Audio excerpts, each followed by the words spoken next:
के ठाकुरगंज प्रखंड क्षेत्र अंतर्गत पटेसरी पंचायत के मुखिया निखत प्रवीण के साथ पंचायत के ही मोहम्मद मूसा ने किया मारपीट। दिन के लगभग 11 बजे वार्ड संख्या 6 अदराकुड़ी गांव में मनरेगा से निर्माण रास्ता का निरीक्षण कर जब मैं अपने पति दिलशाद राही के साथ वापस घर लौट रही थी, इसी दौरान मुश्ताक मूसा पिता स्वर्ग रुस्तम अली और उनकी पत्नी असमीरा के साथ मिलकर अपने घर के आगे हाथ में रड लेकर खड़े थे। मेरे गाड़ी रोक के गाली गलौज करने लगे और बोले कि तुम हमको 1 लाख रुपया दोगे तभी रास्ता बनेगा, वरना तुम्हारा मर्डर भी हो सकता है। मेरे पति के विरोध करने पर मुश्ताक मूसा ने लोहे की रड से सर पर मार रहा था, जिससे सर बचाते हुए मेरे दाहिने हाथ पर गहरी चोट लग गई। घटना ये हुई कि हम लोग वहाँ अदराकुड़ी में देखने गए थे, जो रोड बन रहा है हम लोग का, तो वही देख के हम लोग वापस आ रहे थे मेन रोड पे।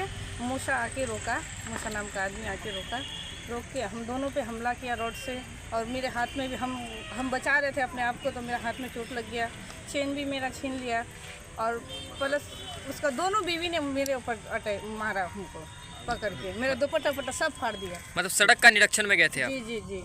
क्या मांग क्या करते हैं? मांग क्या करते हैं वो, हम लोग को ये चाहिए कि हम लोग सुरक्षित रहें। आम जैसे एक मुखिया होकर सुरक्षित नहीं रह सकेंगे तो आम पब्लिक क्या करेगा, कैसे सुरक्षित रहेगा। बस यही कहना है कि हमें सुरक्षित दिलाइए और वो इंसाफ दिलाइए, बस यही कहना है। थाने में लिखित शिकायत दिए हैं? हाँ दिए हैं। क्या नाम हुआ आपका? निखत प्रवीण। तो उस रास्ता को हम मुखिया जी को लेकर के देखने गए। देखने के बाद जो है वहाँ से लौटने के काम एक मूसा नाम से एक आदमी है, उस गांव में हमको दोनों बाइक से आ रहे थे, तो बाइक से रोकने के बाद बोले क्या बात है भाई, बोला तुम ऐसे रास्ता बना लोगे जब तक 1 लाख रुपए नहीं दोगे, ठीक है 1 लाख रुपए दोगे तभी रास्ता बनेगा। तो इसी बात से विवाद हुआ। आगे पूछिए क्या पूछूँ। झड़प नुकसान तो हम बाइक में बैठे हुए थे, मैडम थी, उसके बीच में वो आकर के उसके पत्नी के साथ में था, लोहे का रोड से वो हमला कर दिया। हम लोग किसी तरीके से बच बचाव किए तो उसके हाथ में चोट लग गई। हाथ में चोट लगने के बाद जो है अभी थाना में आवेदन दिया गया है। अपने प्रशासन को भी वहीं से फ़ोन किए थे, तो प्रशासन को वहाँ से उन लोग को नहीं लाया। हम लोग फिर थाना में आकर के लिखित आवेदन दिया गया है, तो उसके हिसाब से जो कानूनी कार्रवाई है वो करेगा। क्या मांग करते सरकार से आप? हम सरकार से यही मांग करेंगे कि पंचायत का 1 नंबर आदमी होने के बावजूद, एक मुखिया होने के बावजूद, और भी महिला सीट रिजर्वेशन है, उसके बावजूद भी अगर जो मुखिया के ऊपर इस तरह से हमला हो तो कानून व्यवस्था हम लोग का कहाँ क्या रहेगा, समाज में आदमी कैसे जिएगा।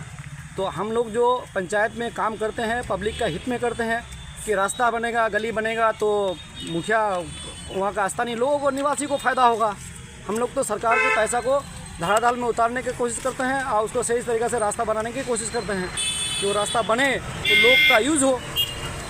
सरकारी काम में बात हम मुखिया प्रतिनिधि हुए, दिलशाद राही मुखिया जी मेरे साथ हैं। सरकारी काम मेरा गांव में होना चाहिए क्या, इसके लिए कोई बात नहीं है, लेकिन एक गरीब आदमी है जो जिसका रास्ता बंद करके रखा है 10 साल से, उस ज़मीन कोर्ट में भी है, उस ज़मीन का झगड़ा चल रहा है, वो ज़मीन में मुखिया ज़बरदस्ती उसका निजी ज़मीन से सड़क बना रहा है।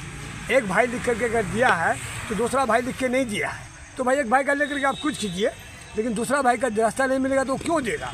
इसी विषय में झगड़ा है, तो ये दोनों जो झगड़ा करा था, हम बीच बचाव के लिए गए, तो हमको वो धमकाने लगा कि तुम नहीं आओगे इस बीच में, हाँ अपना दबंगी दिखा रहा है मुखिया का।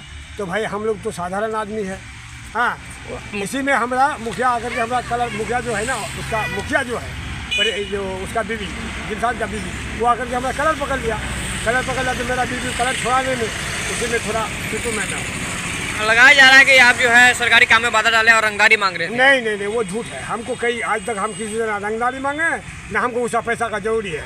हाँ, हम अपना गांव में रास्ता बनाने के लिए समक्ष हम गरीबों के साथ हैं, गरीबी हक के लिए लड़ते हैं और गरीब के साथ ना इंतजामी होने नहीं देंगे।